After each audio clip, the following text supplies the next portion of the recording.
the New England Patriots did just enough by the hair on their chinny chin to get it done with Ramondre Stevenson scoring a pair of touchdowns, and the Jets go down. New England pulls off a stunner, 25-22, the final, as the Jets are free falling.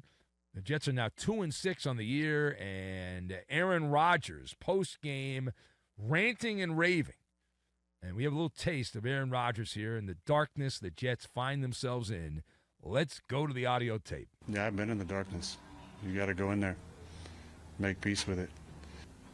Offensively, our goal has just got to be score 30. Doesn't matter what the other two sides are doing. You know, we have trust in our defense and teams. But if we're not scoring 30, we're underachieving. This offense can do that every single week. All right, so that's Aaron Rodgers. Now, he again, the key part of it, as we discussed, Rodgers saying the Jets must make peace with darkness. You must make peace with the darkness. It's like a quote from Star Wars.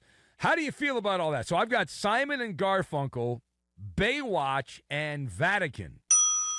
And I will put all of these things together, and we are going to make the Baba Ganoush. We're going to make the Baba Ganoush. So, first of all, Aaron Rodgers finds himself, not in darkness, he finds himself in zombie land, numb to the madness of it all at this particular point. And here's the thing, though. Rodgers can't blame anybody else.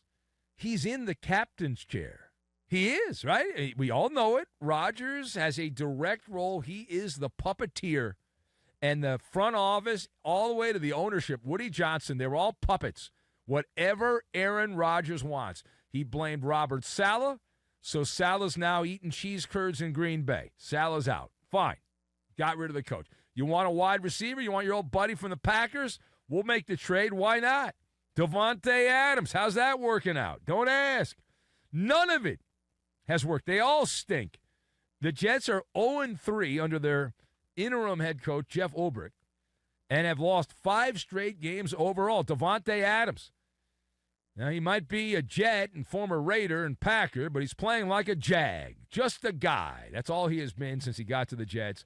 Adams has 7 catches for 84 yards total on 15 targets.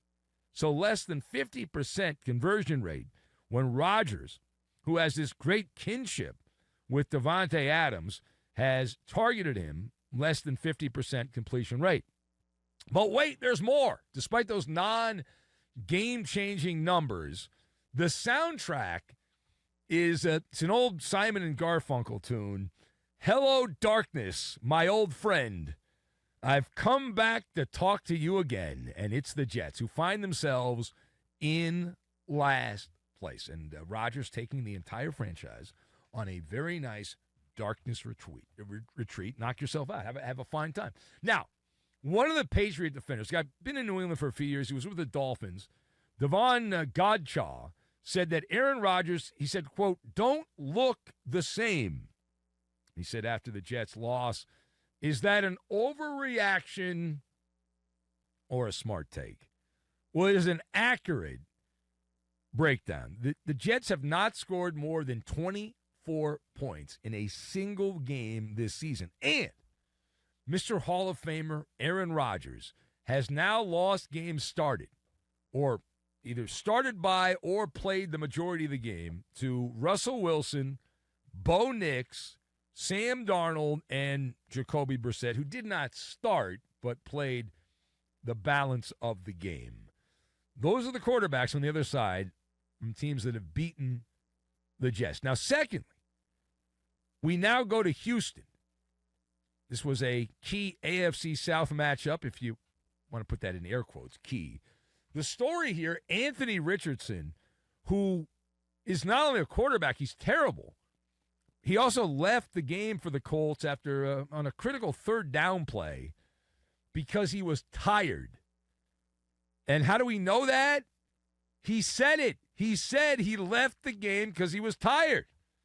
So how does that one play in middle America? Anthony Richardson, the Colts quarterback, admitting he was not able to play. He had to come out of the game because he was too tired. So you can add this as another red mark, another red check mark near the name of Richardson. Now, I do appreciate his honesty. I do.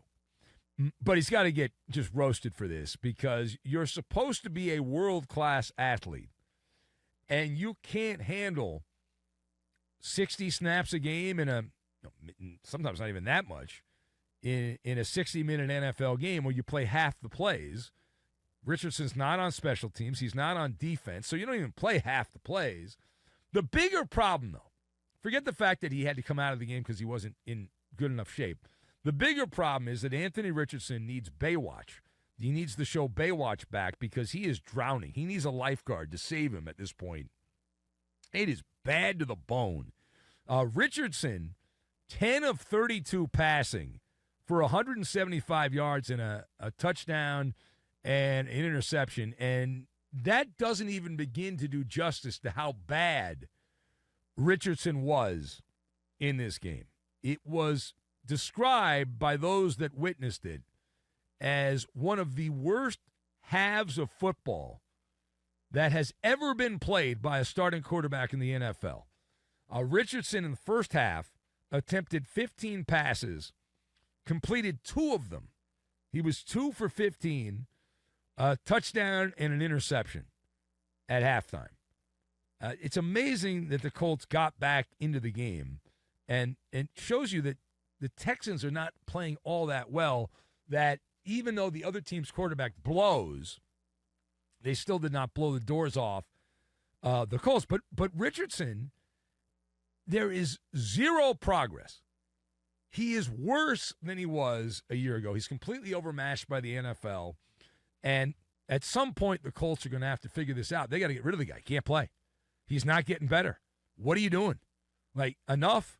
If you want to move him to another position, okay. But he does not deserve to play quarterback in the NFL. He's that bad. It's amateur hour with Richardson, completing less than 50% of his passes, less than 45% of his passes on the season. We are now 8 weeks into the NFL season. All right, final thought. We now go to the carnage that was the Lion-Tennessee game. The final score, insane to the membrane, 52-14. The Detroit football team won the game. And right after the game, first-year head coach Brian Callahan was on the warpath, but not attacking his own coaching staff. He was attacking the media, trying to defend his incompetent special teams coordinator after Tennessee over and over and over again gave up long returns to the Lions, and that's how Detroit was able to put up 52 points. And if you look at the way the game played out, the Lions only had 225 yards of offense and put up 52 points. Why?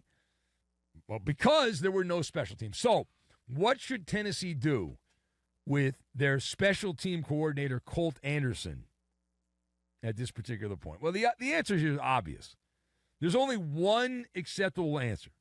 And I have no skin in the game, okay? I'm not a fan of the Tennessee Titans. I have no allegiance to the team at all. I was 1 year, a long time ago, when you voted me a fan of the Titans for one season. But the fellas in Nashville, the Music City, need to copy the Vatican playbook. They need to take a page out of the Vatican playbook, and this guy must be excommunicated from the Tennessee Titans, okay? Get him out of here. See you later, and that's it. Colt Anderson, you're excommunicated. Detroit had, this is amazing, 225 yards of offense, and the reason they were able to get it done is because the Lions, 262 yards on special teams. That's right. The Tennessee Titans allowed 262 yards and a touchdown on returns to the Lions. It's embarrassing. And if I'm not mistaken, Tennessee went out. They spent a bunch of money on free agents. They spent $240 million on contracts, and they're terrible. So as I learned as a kid, the NFL means not for long when you play like that or coach like that. So they got to make a change. They got to make that. It'd be stunning if by the end of the day today, this special teams coordinator still has a job. They got to fire his ass. He doesn't know what he's doing.